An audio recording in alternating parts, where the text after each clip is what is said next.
आपले कारखाने काढले. वाटोळ कुणी केलं? कुणी केलं?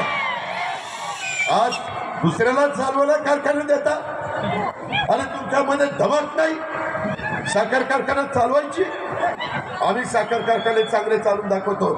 अशा पद्धतीनं काय केलंय? बँकांचं काय केलं?